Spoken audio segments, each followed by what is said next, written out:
Let's solve this equation. Notice this equation contains rational expressions. Notice I already factored the first denominator. It was x squared minus 25, the difference of two squares. So here it is in factored form. Remember, our first step is to multiply through by the least common denominator. Keeping in mind, by the way, that x cannot be, a solution cannot be 5. 5 makes this denominator 0. A solution cannot be negative 5. Negative 5 makes this denominator 0. Same thing here. X cannot be 5 nor negative 5. So remember that as we multiply through by the LCD is x plus 5 times x minus 5. So let me see if I can make this as neat as possible.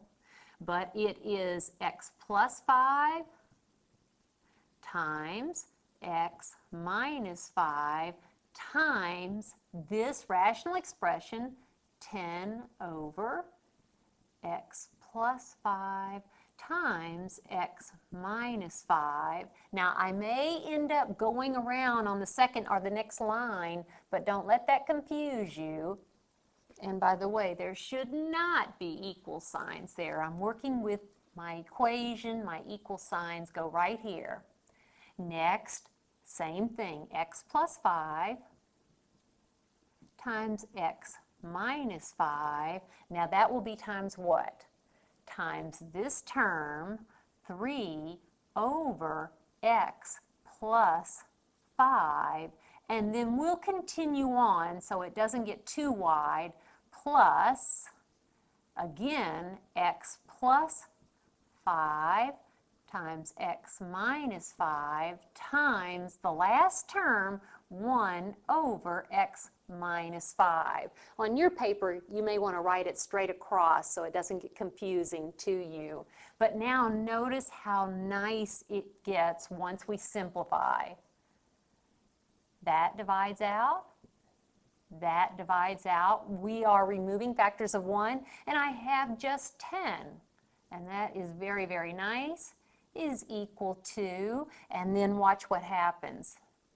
This divides out, and I have 3 times x minus 5 plus, okay, and just so you'll see that whole entire line of equations so you can see it, because I'm going to write a little further down to keep things straight. Plus, what happens finally then? What divides out? The x minus 5's divide out, and we have what? 1 times x plus 5. And look how nice this is once we multiply through by the least common denominator. Now, let's go ahead and use the distributive property. That's 3x minus 15, 3 times 5, plus 1 times x is x, and then plus 1 times 5 is 5. Let's go ahead and see if we have any like terms. 3x plus x, that's 4x. Negative 15 plus 5, that's negative 10. Then we add 10 to both sides. 10 plus 10 is 20, is equal to 4x. How do we finish solving? We divide both sides by the coefficient of x, which is 4.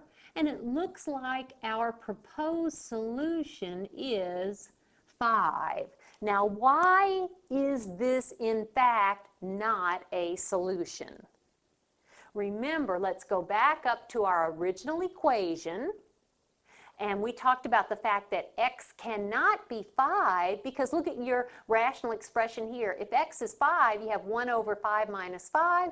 That's 1 over 0, which is undefined. Now, that only has to happen once, but in fact, it occurs here also. This does not check. X cannot be 5, which means this equation has no solution. This equation, in fact, has no solution.